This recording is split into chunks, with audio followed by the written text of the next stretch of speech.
not everyone deserves your story all at once. I completely agree. And vulnerability happens in small increments and in stages of the relationship. Every long-term relationship I've had I've known the energy has been there from pretty much day one, right? Yeah. Yeah, I look for that match of energy and effort, and if it's not there, then see you bye. Only time I ever knew of prenups were with the wealthy or on movies and stuff. So it's just something a lot of people hadn't, like your average person, I don't think does it on a regular basis. If that relationship is based off mutuality, respect, love, good foundation, what you came with is what you came with, what I came with is what I came with, and what we build together, we build together. And that's it right there, right? For me, look, you could be a smoke show, but if you a shit show, you out the dough. Sure. Right? Look, I don't care. Like, you could be the best lay, you could be the best looking chick in the world, but if you're a loser, it's a wrap. A red flag is just a point of concern. So kind of going along with hers, she's saying it wasn't, something's not aligning, so it could be a point of concern. And in the beginning, it comes up as a red flag, but then you have a little time to evaluate, is this just situational or is this a habit? And so I think that's what it kind of, but it's something that sparked that is alarming you in your psychological brain, or, you know, something with vibes that's just not lining up, or as a point of concern. So that's, I think, a great definition to kind of put up a red flag. What's up, guys? Thanks for joining us again for episode 2 on the Right podcast. We are going to be talking about relationship red flags, as well as workable differences and the difference between those two. With me today, I'm your host, of course, James. I also have Shauna, Shar, and Ryan. And I kind of want to dive in already. So, Shauna, I'm going to start with you. It's a tricky territory between relationship red flags, growth opportunities, and like workable differences. What would you say are some of the red flags that you had or that you've noticed? I think one of the biggest red flags for me that tends to be one of the most annoying and detrimental is the fact of inconsistency. It's one of the biggest red flags for me. I struggle when things are inconsistent, like whether it's behavior or other things like that. Communication, inconsistency is a really big one. Jealousy is also something that is a big red flag that I have very little tolerance for. So I can be patient up to a point, but it's one of those things that it can be a definite deal breaker. Don't push you too far, is what you're saying. All right. Well, if you can't handle being with an attractive person, you know, male or female, then you just, I don't know, you just can't. The jealousy thing comes in, you have to deal with certain things or grow in a certain way so that it's not affecting your relationship. And there's a lot of very attractive people out there. So just saying, you got to get it in gear. So yeah, makes sense. Shar, what about yourself? I definitely feel like, you know, the emotional intelligence, being able to communicate emotionally how you feel versus avoidance. Avoidance is a huge one for me. Whether it be avoiding communication, avoiding how they feel, avoiding suppressing emotions, avoiding conflict, that's huge, because then you can't really work through differences, and having open communication to seek to understand. And that also ties back to that emotional intelligence piece, as well as the dishonesty and, you know, jealousy, of course. I think a little bit of healthy jealousy is good. Yeah. And you can cross the line for sure. Okay, fair enough. Ryan? Yeah, I also agree. Jealousy has been a big one for me. Red flag as well. But yeah, you're right. A little bit of healthy jealousy, right, is good, because then, you know, it kind of gives you a little reassurance, right? That's always nice. So, no, definitely jealousy. It is small lake city. You know, you go out to bars, clubs, whatever it may be, and you're going to run into people, you know. So, that's true. And, you know, we're all attractive people here. So, you know, we've all probably experienced this in some form, right? And then, you know, a red flag for me is lack of ambition. I want someone that's motivated, someone that's, you know, waking up at a decent hour every day and getting shit done, right? Like, that's me every day. And so I expect that from my partner as well. And so somebody that matches what you have going on. Yep. And so, it, you know, not necessarily matches, right? I mean, I run a business, but someone that's that's getting it every day in whatever they're doing, right? Like whether they're a nurse or whatever it may be, an attorney, they're getting it every day. They're striving to do something good, right? Or kick ass and take names, right? And that's not just like, oh, let me wake up at 10 o'clock, 10:30, mope around, and then go into work, It's like, no, seize the day. Let's go. And you know why they take names, right? So they don't kick the same ass twice. Well, sometimes you got to kick the same ass twice, bro.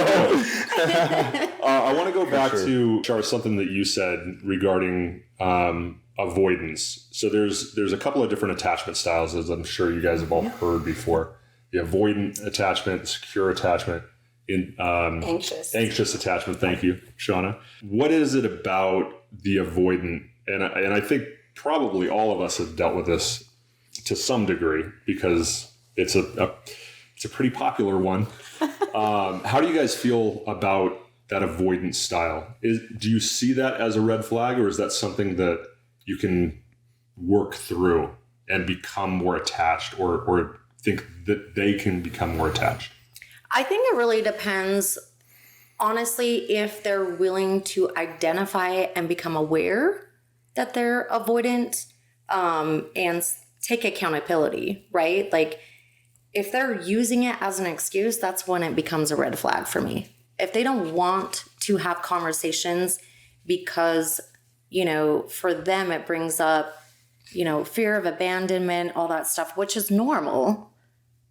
As long as you're willing to talk about that, that's where the swing happens for me. If you're going to avoid conversations, being emotionally vulnerable, and you would rather just move on to the next before really delving into some hard conversations and being willing to have those hard conversations, it could go one way or the other. Typically, if you're going to avoid all of that, then there's no room for growth in the relationship because you can't have an open discussion with your partner. Yeah, I can see that. Shauna, is that kind of your same experience as the other woman on our panel? Yes and no. I think one of the things in that topic about conflict, anyone that has an unhealthy relationship with a conflict is going to cause red flags. So if you're comparing with attachment styles, people who are anxious, they have unhealthy ways of coping with conflict because they're just obsessive. They have to get in there. They're not patient. There's other things. They're impulsive. But the thing with the avoidance in that type of thing is they tend to be a lot more harsh. The way they handle conflict tends to be gaslighting, stonewalling. They just avoid it, or their way of handling it tends to be way more harsh and hurting. And it's maybe, and not fair to say this, might be a little bit easier to handle someone with anxious with the conflict, but people who are the avoidant like attachment style tend to be a little bit brutal. And so it's really hard. Yeah. And those red flags tend to scream at you a little bit louder than with maybe some of the other attachment styles. Yeah, I can see that. Ryan, what about you? I think, for me as a male, I've probably done the avoidant, attachment style before, right? But also vulnerability for me is you only get me vulnerable when I've been with you for a while, right? Like I'm not going to be vulnerable with anyone because I've had several relationships where you're extremely vulnerable with someone, and sometimes women, I'm not saying this is you guys, right? But like they will take that vulnerability later on in arguments or fights or whatever, and they will use it against you, right? And so that to a man is like, why be vulnerable until I really get to know someone, right? And so I've probably been guilty of some of that avoidant attachment style, but it's also protecting, you got to protect your heart at the same time too, right? Because past experiences, you got to test the waters before you just dive in. Sorry. But yeah. When you learn from those past experiences based on what has happened to you, I know for me, myself, I'm also a bit on the avoidance side. And like you were saying, you have to have, you do kind of feel, or at least I feel like you have to have that wall up for a little while because it's happened to me where things that I've shared and been vulnerable have been used against me in certain situations, which is obviously an unpleasant experience. But based on those experiences, that's why I think sometimes it's a little bit harder to crack that wall to get underneath and be able to feel comfortable with somebody to share some of those things. Right. And I don't think vulnerability means telling everyone everything about you all at once. Yeah. They have to earn that, right? At certain stages. And so vulnerability maybe in the beginning of the stage is just saying, hey, like, I'm really into you. That might be a little piece of vulnerability that they're not sharing. Yeah. Because they're afraid and they're avoiding the conversation, or maybe they are lacking attachment at all, but just sharing even something as simple as that, right? Not everyone deserves your story all at once. I completely agree. And vulnerability happens in small increments and in stages of the relationship. It could probably scare people away too if you're too vulnerable too quickly. Absolutely. Yeah. Absolutely. Shauna, what do you think? Yep.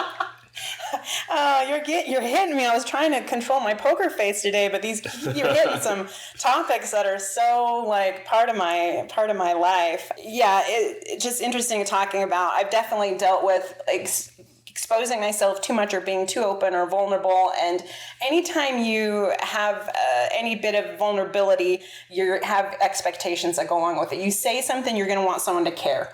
And so, if you're not at a certain stage with somebody and you share too much, they didn't care enough because they're not attached to you yet. It's just a hard it hurts. thing to navigate. It hurts. It can hurt. Yeah, for sure.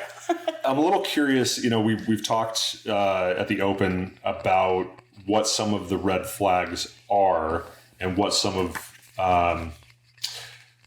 we didn't talk too much about growth opportunities or workable differences yet, but I'm curious how you guys define a red flag. I think a red flag is something that's warning you to say, hey, something is definitely not aligning. Okay. Aligning with you personally or generally? Not generally, because I don't like to throw out anything generally. I think that leaves a lot of room for error. But something that doesn't align in, hey, there's a lot of avoidance going on. Hey, there's a lot of lack of communication going on. Hey, if I see something that obviously didn't align with honesty, or right off the bat there was some jealousy, if anyone said hi to me, those things that we define as red flags are coming up very early on. Those are our body's way of saying something's not right. Yeah. Kind of feel anxious. Yeah, inside absolutely. With it. Shauna? I think one of my favorite definitions that I was looking up is a red flag is just a point of concern. So kind of going along with hers, she's saying something's not aligning. So it could be a point of concern. And in the beginning, it comes up as a red flag, but then you have a little time to evaluate, is this just situational or is this a habit? And so I think that's what it kind of, but it's something that sparked that is alarming you in your psychological brain, or, something with vibes that's just not lining up, or as a point of concern. So that's, I think, a great definition to kind of put up a red flag. So okay. And Ryan, how would you define it? I think red flags for me are non-negotiables, right? Like, and I've learned this as I've, dated for years now. Too many. I think we're all in that same boat. all too many, yeah. God, yes.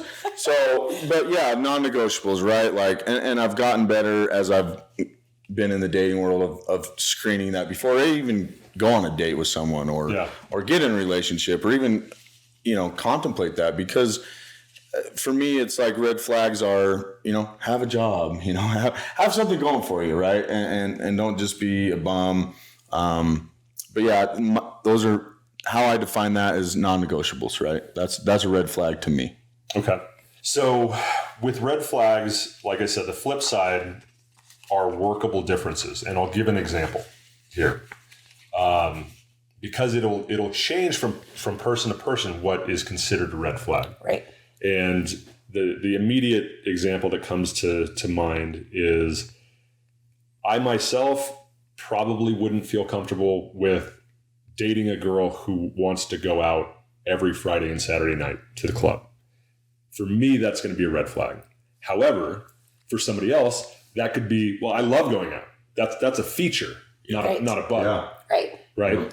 So the question that I have is, in terms of red flags versus workable differences, because that could be workable. Hey, maybe could you scale it back a little bit? Like maybe go out once every 2 weeks instead of 4 times a week, something like that. Where do you guys see the delineation between something that's an automatic, yeah, that's not going to work for me, and I don't really like it, especially, but it might not be necessarily a deal breaker. It's something that we might be able to work through. I'll answer this one. Go. I always look at it as, is it adding to my life or subtracting from my life, right? Oh, I like that. Right? So, there's a lot of different people and what they like to do and what intrigues them, right? And obviously you should probably ask those questions before you go out with them. Like, what do you like to do? Agreed. What do you like to do in your spare time? What are your hobbies, right? And so that's number one. But two, like, if that's detracting from your life, where you're going out, they want to go out, Friday, Saturday, Sunday night, and you're hungover and you're not being productive, and is that subtracting from your life?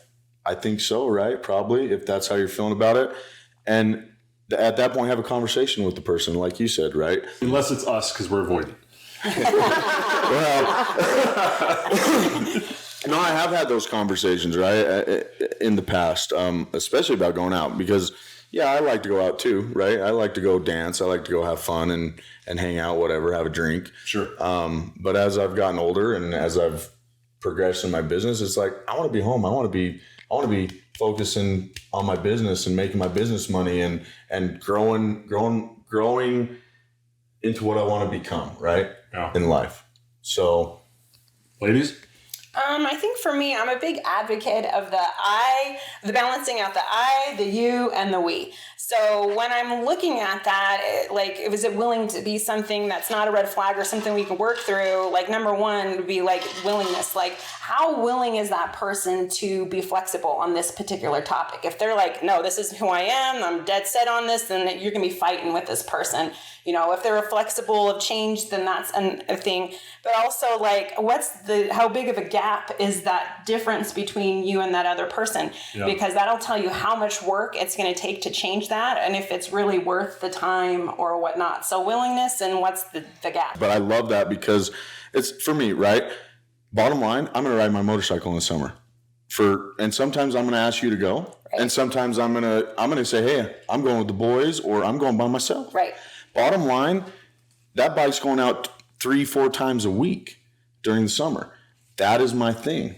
So if that's not going to work for you, then this ain't going to work out, right? Because to me, that's a non-negotiable. Sure. Right? That's what that is my therapy. So it's finding alignment, right, with what you want to do or what you're into, hobbies, I think passions. Yeah, it really is. But I mean, also too, like, hey, something's big is going this night. I'm not going to ride the bike, right? Like, if it means something to you, then of course we can do something different. But, just know that dating, like, a lot of people go to the gym, a lot of people go to therapy, a lot of people do certain things. For me, that's my therapy. Yeah. I ride my motorcycle. So, yeah. Makes sense. Shar? I think growth opportunity comes from, again, the willingness and the flexibility to have conversations about negotiating. And are you okay with their negotiations or their alternatives to finding that middle ground? Also, can you communicate to understand? Can I understand where you're coming from? Can you understand where I'm coming from? Because if that's true and we can find that seeking to understand each other, then we can find that middle ground. Yeah. And I think that's when it starts to work into, it's not just a red flag or a hard line, because now I can become flexible in somebody else's life, hobbies, schedule, kids, family, where, before, like, if I'm not involved in that and it's just you're doing what you're going to do when you're going to do it, then, okay, where's the flexibility, the negotiation, the need for understanding also where I'm coming from and where you're coming from. And I think that's where growth opportunity can start to happen. Yeah. So that kind of brings up something a little interesting. do these things change? Do the red flags change, or at least your willingness to overlook some of the red flags change based on your attraction to the person? Where, for example, let's say you start dating somebody, or you get asked out on a date to go, somewhere with somebody, and yeah, they're fine, they're cool, conversation's all right, and then you go out with somebody else, like, oh man, this person is really attractive. I'm very sexually attracted to them. They have such interesting conversations. They have this, that, whatever it is, right? But they have something that the other person didn't have that you would have considered for that other person. Like, this isn't going to work. Okay, so based on that, have I allowed that to happen? Yes, right? I think we've all moved a little bit of one way or another based on an individual. And how did that work out? I eventually would still come back to the roots of, are we negotiating? Is this a middle ground? Are we able to have conversations to seek to understand? Maybe it took a little bit longer. Sure. If something right, to be honest, good. Right? Yeah. If you say no, you're fucking lying, so That's I'm true. like, I'll just say just step away from that sometimes. Right. And I think we all know what we're talking about. Yeah, yes, the class, absolutely. Your best fuck person. Yes, absolutely. Yes. You're talking about the person I was the feel like I can still start to make those decisions. The more that's happened, that I've allowed that, because the shittier I felt saying, okay, well, I would have not allowed this 2 weeks ago with someone else, still feeling like this. And so the more that I'm aware of that, the more I can be conscious and say, yeah, they're a good looking person, but Salt Lake has a lot of good looking people. Yeah. And so what are you willing to deal with? And I think if you can become very clear on that, then your dating intentions become very clear with people that align with you, that you're also attracted to. Yeah. So since we're talking about this, anyways, I mean, right? Like, Sounds like we got a story coming. Well, I'm like, I know Ryan's got something to say. Look, here's the bottom line. That's a red flag if it's a bad fuck, right? I mean, that honestly, are you going to be with anybody like long term, right? Like, yeah, that's got to be there, obviously, sure. Right, in the relationship. And if it's, I've had women that refuse to do certain things, then I'm like, to me, that's a deal breaker, right? Like, everybody has their preferences, right? Everyone has their preferences. Like, you refuse to do certain things that are pretty normal, I think, in 99.9999999% standards. And just to make sure we don't get banned from YouTube, I think people probably know, right, generally what we're talking about. Yes, I mean, it's nothing crazy, but that's what I'm saying is like if that's something that you're not even into, then yeah, it's a non-negotiable for me. Yeah. And I've literally stopped dating after going on maybe 5 or 6 dates with a girl because of those reasons, and like it just doesn't do it for me, yeah. Right? And I want to be with someone romantically and mentally and passionately and all the ways, right? So why prolong that relationship or that interaction if it's not even going to work for you from the beginning? Probably not fair to either one of you guys. No, exactly. Shauna, what about you? I'm sitting here nodding my head with so many of these things. I'm like, I agree, and I agree. Right. And then, because we're in this thing where how much we all agree, right? Personally, yes, there are certain things that I have grown, especially being an adult, a middle-aged adult. There's definitely things, and my sexuality is a very important part for me. And so right off the bat, I would be like, yes, I have to have that. But then as I'm thinking and going, it's all about choice, though. Honestly, it really is. Is right now in my circumstances, most likely would I want that? Absolutely. I probably think that would be the most healthy dynamic for me. But when the time comes, I might meet somebody that it is mediocre, but they match off all these other things, and 80% of everything I need, or they give me peace and some of these other things, and technically our bodies aren't going to last forever. We aren't always going to have control over, certain things. And so even though it's super important, I can't say that it's like 100% a deal breaker. And I think it's just about a choice and mentality. So most of the time I want to say, no, I want this ravaging relationship for the most part. But really when it comes down to, could I make a choice to love someone or partner up with someone for other reasons besides that? I could, and it's all about choice. And as long as you're responsible and cognizant of like making that choice and following through with it, I think you can go any way you want with every new person you're with. So, yeah. I think one of the challenges, especially in our modern age of dating apps and social media and all these things, is a lot of these things that we're talking about. For example, we all know we're talking about like sexual chemistry in certain regards, right? Or emotional connection, or any of these other things that would make you feel more than just, oh, this is just another person or just a friend or something like that. I think a lot of those things will grow over time. And the challenge, I think right now with the immediate gratification of, well, I just swipe to the next person. I'll just try the next. It doesn't give a lot of people the opportunity to actually get to know who the person is on a deeper level, especially if you're going out on one date, right? 2 dates, even 3 dates. I mean, sometimes it does, depending on the person, take a little while for people to kind of come out of their shell. And like, Ryan, we were talking about, let a little bit of the wall down, be a little bit vulnerable. That might be something like Shar, you were talking about, good communication. Well, I might not feel comfortable with that until I've gotten to know you more. If we only go out on one date, you're going to be like, well, he doesn't communicate.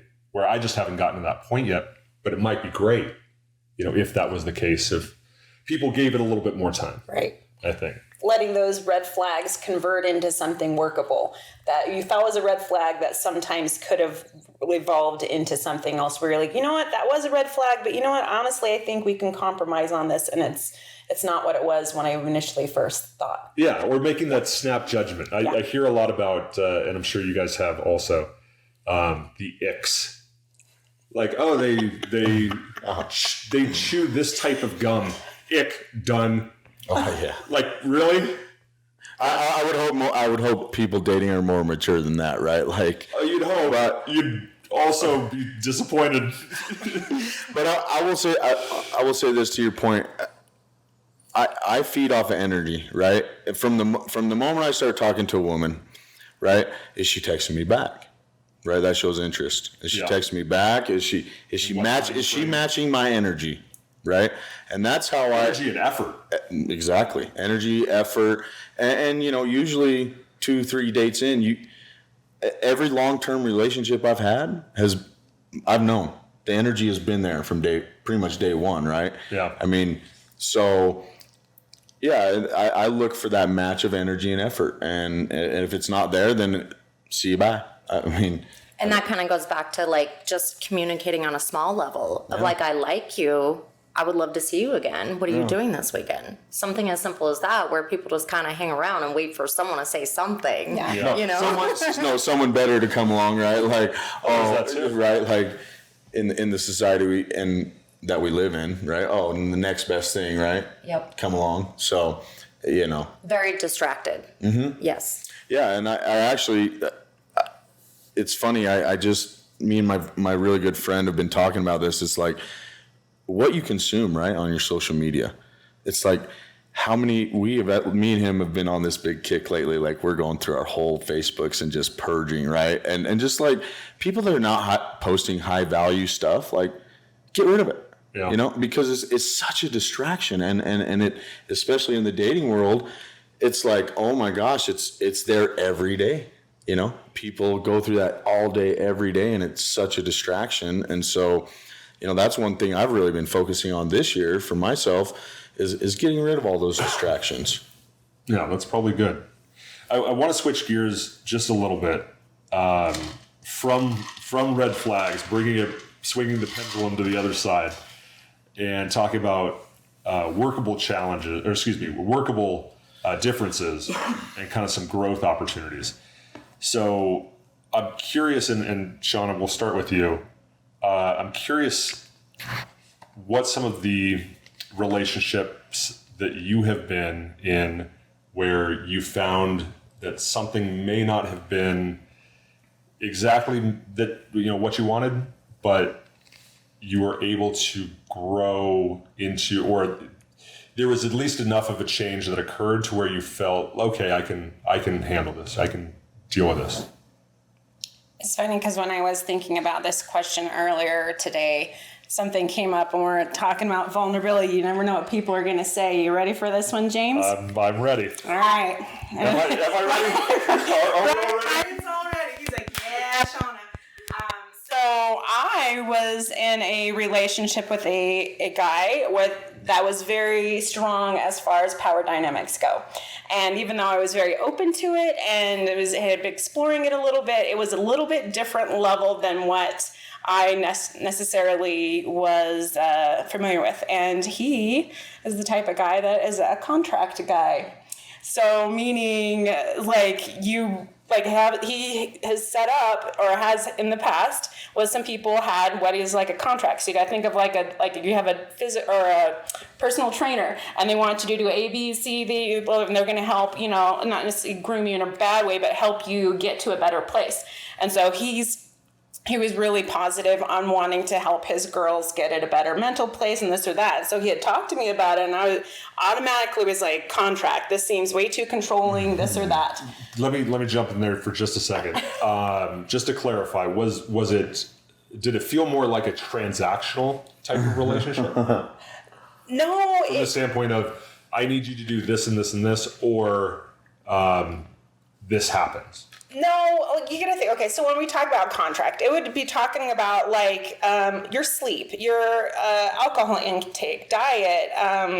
Talked about behavior between the two of us. Like if we were to end, we needed to have it on good terms. There was not any bad mouthing each other. It had a whole variety of things. Did you sign an NDA? And so I can remember I was like, this is interesting.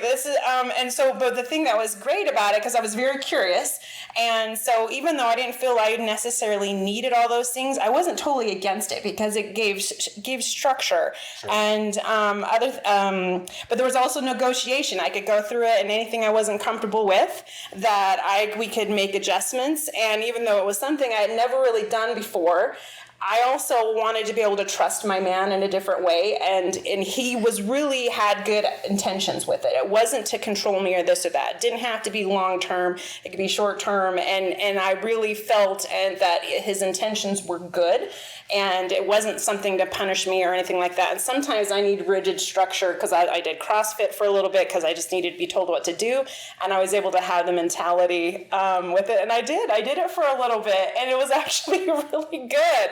And I enjoyed it because I knew what to do, and it helped me stay in a system, and I was a good little girl and other things. So I'm looking at Ryan.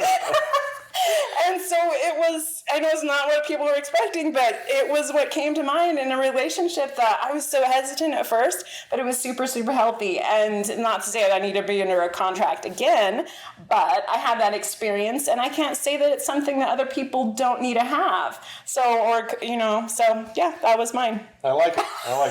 Charlotte? Ryan, you satisfied? I thought it was great.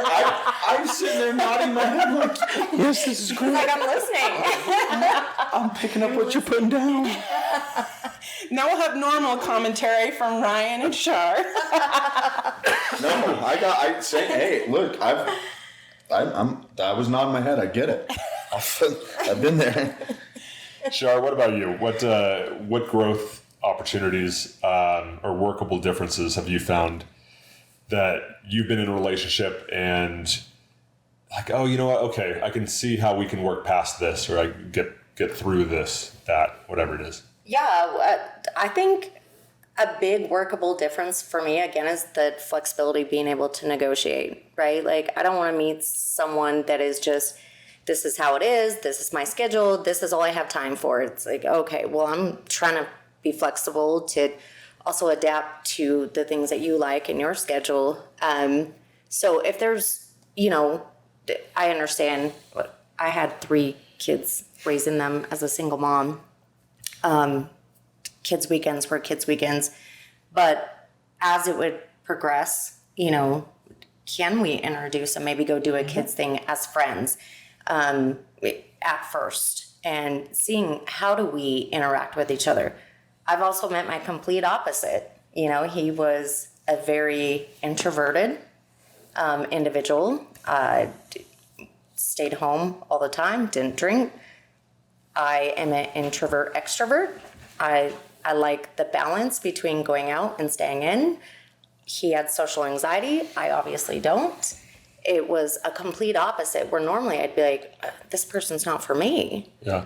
But it was kind of like the yin to the yang. We really, really complemented each other, surprisingly. Sometimes those opposites attract, but also the other side of that is absolutely both can happen. the birds of a feather flock together. Yep. So it's, you know, which one is... Because we look the for right people one. that are like us, you know, and so it makes sense when it doesn't work out. Yeah. So it didn't make a lot of sense that it was working out, you know. Okay, fair enough. Ryan? Yeah, these guys have covered it. Like, dang. Your experience, a personal experience of yours. Let's hear it, Ryan. My personal growth differences. So I got to be honest. Like, I'm probably a pretty hard person to date, right? Like, I work a lot. I mean, usually I put in 9 to 10 hours a day out in the field, and then, you know, tonight I actually had an estimate scheduled for 5 o'clock tonight. You know, called the client, couldn't go. So I think for me is like a growth difference that I've experienced in dating is like, you know, I would date someone that they like to go out and drink and do that like every night. And I'm like, I like that. I have fun, but like, I need to be in my office, right? Like, cause that's what I do at night. I do my estimates. I work at night, do all my billings, all that kind of stuff. And so, you know, it's been hard for me to like understand that I'm probably a pretty hard person to date sometimes because I'm just so focused in what I'm doing. And, you know, but I make time for that person, you know, but it's just like, hey, you want to come over? I'm working in my office tonight, you know, like, So like for you, there was growth when there was flexibility of being able to meet you at the office, or Yeah. you would be like, okay, I'm going to make time to then go out. So for you, there was growth there because you could meet each other in the middle. Yeah, and for me, that was growth for me, but also, you know, like the whole contract sort of thing, right? I didn't make it. I didn't go that far. I didn't go crazy, but like I basically said, hey, look, like if this is gonna work out, like we can't be going out. I can't be staying up till 2 o'clock in the morning. Right. My guys are fucking gonna be here at 7 a.m. Right? Like That's a boundary, for Right. sure. It's a healthy boundary for you. and so, you know, in that, but I also had to grow with that person and like, how do we have that conversation even, right? Like all these things are great about you and we have a great chemistry, great relationship, everything's great, but like these are a couple little things that like these are like turning into non-negotiables almost, right? Because it's taking away from my life Right. and my business. So yeah, that was growth for me in that moment to have that conversation like, hey, this has to happen or else it's a wrap. So I think Ryan's gonna start drafting a contract tonight. Start getting it ready to have his new girl fit into his schedule. I think you know contracts. You know you do. Well, I will say this. My next, if I ever get married again, they will sign a prenup. Yes, absolutely. I guarantee that Everyone because should. look, I lost it all once in my first lifetime, right? And I've built all this, and I'm not losing it twice. Yep. So I love you. That don't mean nothing. It don't mean that I don't love you. But look, I can't afford, personally, I'm 36, right? Like I lost 17 years basically of 401k, pension, all that kind of stuff. So I'm not going to sign up for that twice in a lifetime. It's just not going to happen. So that brings up an interesting point, and I'm curious to get your guys' input on this. Bring it. Because it seems like I've been married before myself and also been through a divorce. Thankfully, unlike a lot of people, I do still have an amicable relationship with my ex-wife. As do I. Yeah, which is great. Right. Unfortunately, it's not as common as probably people would like. if a guy that you were dating and it progressed into a serious relationship asked you to sign a prenup, how would you feel about that? Is that a red flag? For me, absolutely not, because I work from the ground up with no help. So I'm just as protective, over the work that I've done and how to do it on my own. I don't want to take from someone, and I don't want someone to take from me. And if that relationship is based off mutuality, respect, love, good foundation, what you came with is what you came with, what I came with is what I came with, and what we build together, we build together. And that's it right there, right? Like in my prenup, hey, we build this together, you help me build my company, or actually I hope you're doing something badass on the side too, right? Like I hope you're doing your own thing, and you're building your own thing, right? Like, but if it transitions to where like, hey, you're working in my company now and we build this together, like, then of course, like you're entitled to that. Yeah. But like, not if you didn't do anything to get me to where I'm at this point, then you're not entitled to any of that. Right? Like, I don't know. That's just how I feel. Probably a little crazy. I understand. I mean, it can be difficult when you, especially somebody that you loved for quite a while, and then as you separate, depending on what the circumstances are, you see a lot of what feels like your hard work getting cut in half or more. Obviously, circumstances of whatever that relationship was play into it, but the feeling can be challenging for sure. And also, on the flip side of what you just said is all your hard work getting cut in half, but also if that person is investing into your growth, my growth, our growth, that's also worth something as well. Yeah. And I want to recognize that too. I would agree for with someone that comes into my life. Oh yeah. Yeah. Shauna? I'm very pro having, what is it? It's a prenup. Prenup. I think that the funny thing is, like, I grew up very low class growing up. Only time I ever knew of prenups were with the wealthy or on movies and stuff. So it's just something a lot of people hadn't, like your average person, I don't think does it on a regular basis. Now it's becoming more popular, more accessible. I think a lot of people just don't necessarily understand it. And so, but a prenup really is just you guys dictating and figuring and coming up with how you guys want a divorce to handle and this or that. Because if you don't have a prenup, then you just go with the default is whatever state, how they regulate things or whatnot. But I think a lot of people are just very uneducated and tend to be construed as this, it's just because you're a wealthy man, you don't want your girl to have this or that. It's just, but it should be common. It should be something that's done on a regular basis. There shouldn't be insult with it. It's not one-sided. When you go in, whether you're the one that doesn't have the money and he does, or however it is, you get representation. It's going to be something you decide on. It's nothing you're going to be forced into it. I think it should become regular practice and something talked about in relationships and partnerships. Because if you're setting yourselves up to not be antsy your entire marriage, that you're going to lose everything, both of you either will feel that way, that I think is a positive. I think more people should talk about it. Yeah. There is a fine line, for sure, between red flags and things that can possibly be worked through. I'm curious if you guys have any stories regarding a red flag that seemed like it could be worked through, but turned out to be harmful. It's a thought-provoking question. And I thought it was a red flag, but then it turns out it really wasn't a red flag at the moment. And I think some of that goes back to what I was talking about earlier as far as the attraction. Because the more attraction you feel towards somebody, likely, at least for me anyway, and I think this is probably the case for a lot of people, they will let more and more slide. For me, look, you could be a smoke show, but if you a shit show, you out the dough. Sure. Right? Sure. Bottom line. I don't.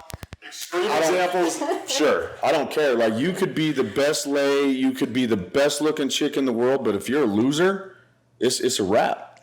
Now, let's bring it back, not too extreme, but where. Well, and the reason I say this is because I think a lot of us have Oh, I think I can work through that. I think we can work through that. I'll give you an example with myself. Being an avoidantly attached person, or at least leaning more towards that way, I find it difficult to sometimes be with somebody or give the amount of time and effort and everything to somebody who is anxiously attached. And I thought I could work through that. And, we, at least in other relationships I've had in the past, tried. It does bring additional challenges that might not be there if the other person was maybe securely attached, or if I was securely attached, or they were just avoidant and I was avoidant, and we just came together occasionally. And sometimes that doesn't work out either because nobody cares to make the first move or whatever. Yeah. But I've noticed that's been a challenge for me, just in the way that I deal in relationships, which is something I'm trying to work on. I'm curious if you guys have encountered something where it's like, I think we can work past this, and ended up being either harmful or just, I know next time that's not something I can do. Well, as you were speaking, I had some slight tendencies to have an anxious attachment, and have been able to move a little more into the secure attachment, and understanding that it was the anxious avoidant attachment that I had, and really getting to know that part of me. We have these little parts of us that like to creep up, and, I'd have anxious parts. And if the anxious parts came up, then my avoidant part came up. And that just created a whole slew of stuff that didn't need to happen. So like, as an anxious attachment, is it like, oh, he's not texting me back? Or is like, what gives you that anxious attachment, I guess? Well, I'll let you guys. Yeah. Well, I think we need to not mix up just because you can. There's a secure attachment, anxious attachment, avoidant. You tend to be one. Okay, you can use different behaviors that are in all the other ones, but I think it's important to not like mistake that you're venturing from one to the other. You can be like diagnosed or put into one, and it doesn't mean you can't have some behaviors that tend to be avoidant or other things like that. But I think it's important to remember that you don't just gravitate toward, you can go into the secure, but it's usually you're like one, and then you're ready to recover. Like, I'm a recovering anxious. That's what I say. And I'm a recovering anxious. I do have some avoidant tactics, but I am not an avoidant whatsoever. But that's just. Yeah, and the anxious avoidant would be if I got anxious about something and then would shut down, so I would avoid. And I was able to kind of work through that to be more secure in, okay, if I'm feeling anxious, why behind the anxious? Right. And it didn't have to be a lack of texting, Right. It could be an anxious feeling of like, oh, something doesn't feel secure here, and I don't know why. And that could be with my mom, my dad, my parents, my family, my work, my partner. If something just doesn't feel not really necessarily secure. Romantic, but yeah, in all other areas, based off, my upbringing and how it was to respond to that, made me slightly anxious. It sounded like you were going to chime in there for a second. Yeah, and I think it kind of all like boils back to effort and energy, right? Like with that anxiousness, right, in that attachment style, because if that person is letting you know that you're on their mind, or you're thinking about them or whatever, then that shouldn't be an issue. I will say this, like, as far as I can understand how I maybe make girls anxious sometimes, right? Like, I disappear for 6 hours a day. My hands are on joysticks, running equipment. Yeah, a lot of days. That's why you like a busy girl, though. That's right. Exactly what I was getting at. Like, it's not necessarily the texting, because I am busy all day long. I'll get back to you, but I make sure to get back to you. Yeah, and now, like, granted, I read them a lot of times. I'll read it, but I don't have. I'm busy. I'm running a company. And you can be busy, Yeah, for sure. So the anxiousness, but I get that sometimes. I feel that sometimes as well, right? Like when I'm texting a woman or in a relationship, like, God, I haven't heard from her for like 6 hours. What's going on? But I get it too because I do the same stuff. The texting is interesting because sometimes the reason I think some people do avoid the texts, right? So, for example, you go 6 hours because you're doing something, even if you read it, right? I don't want to text back right now because I know it's not just one text back.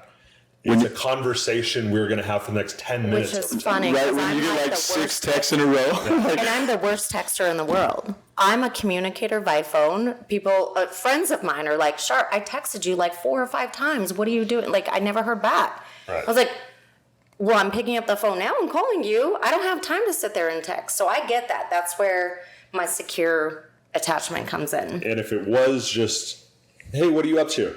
Oh, I'm working doing this thing. And that's where it stopped.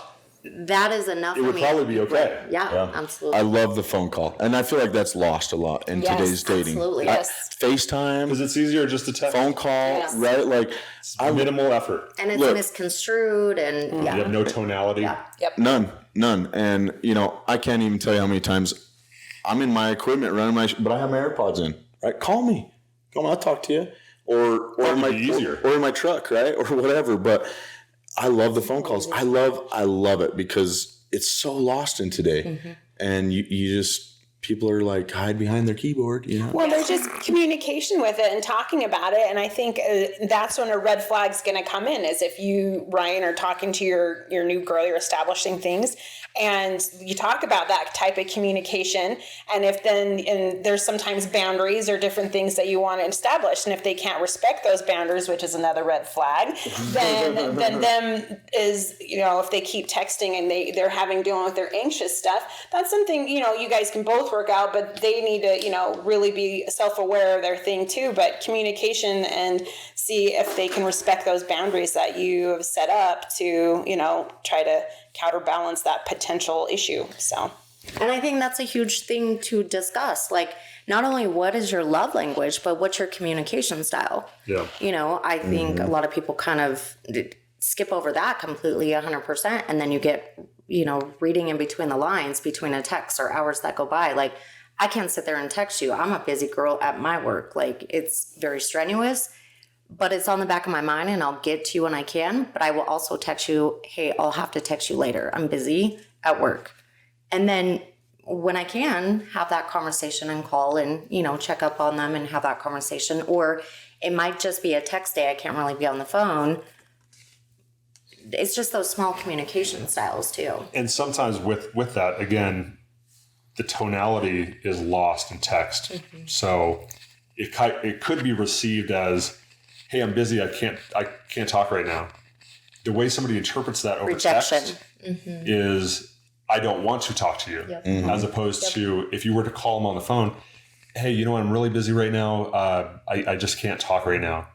Saying it like that comes across very differently than, I'm very busy right now. I can't talk to you.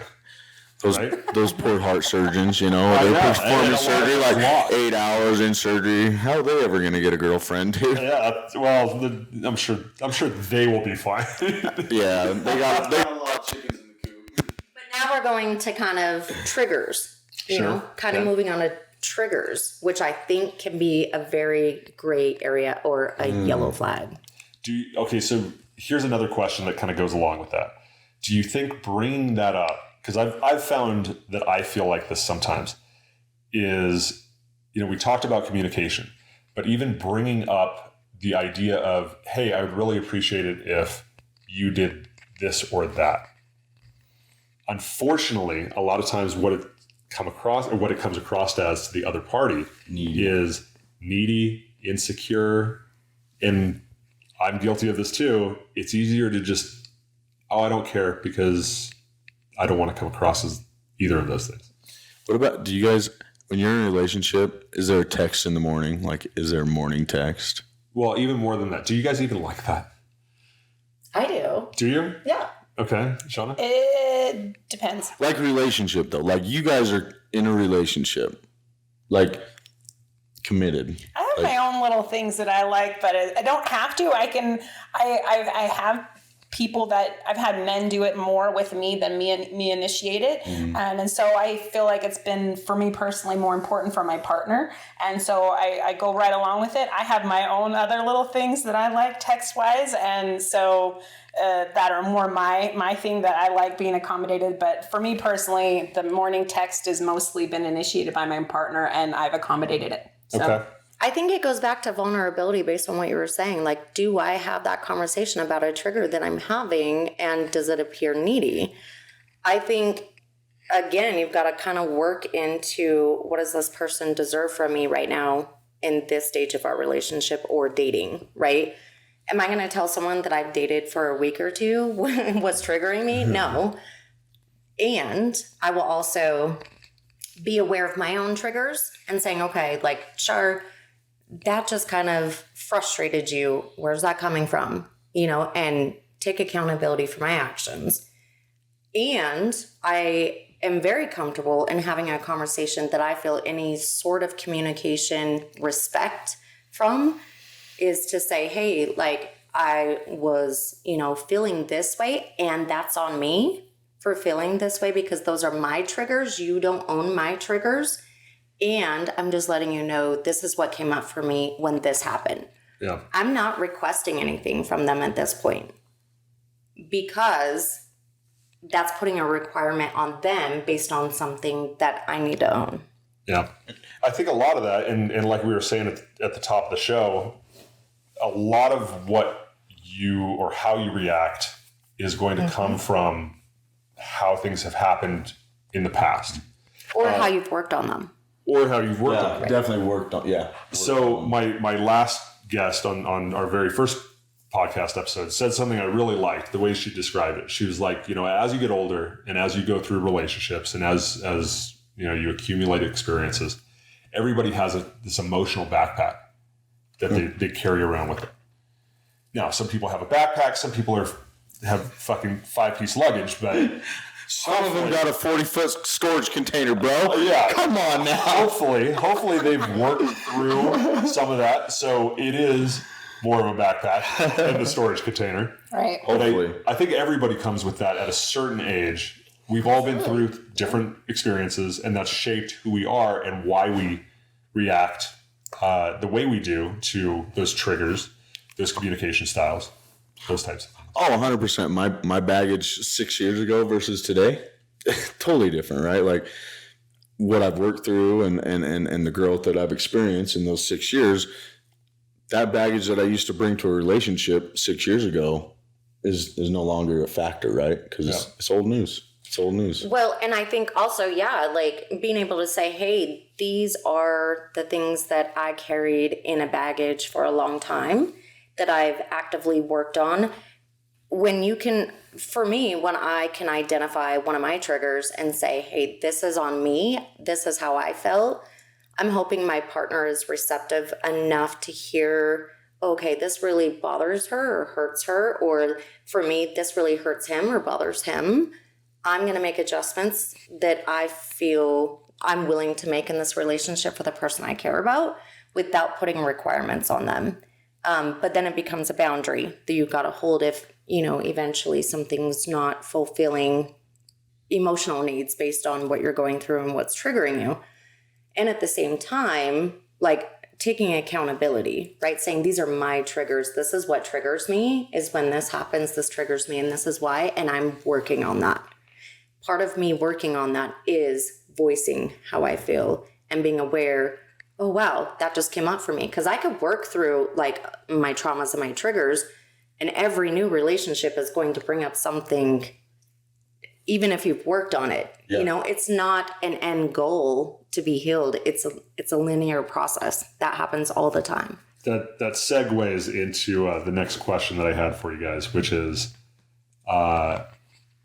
when you have overlooked some of these red flags, what have you learned from it? So I had a relationship that I could tell very early on that he has a very unhealthy relationship with how he ends relationships. and I saw it. And even though it was a red flag, and in some ways where he treated me so well and we were just fine, but like when it's done, and he's brutal about it and has been in the past. And so I ignored that because there was this connection. He was my person. The sex was great. All these different things. I ignored it. And I thought, you know what? That's what it was in the past. It's not necessarily going to be with me. And oh no. It was brutal, and it was out warning. It was blocking. There was no resolution whatsoever. And it was one of the most painful things I've ever gone through.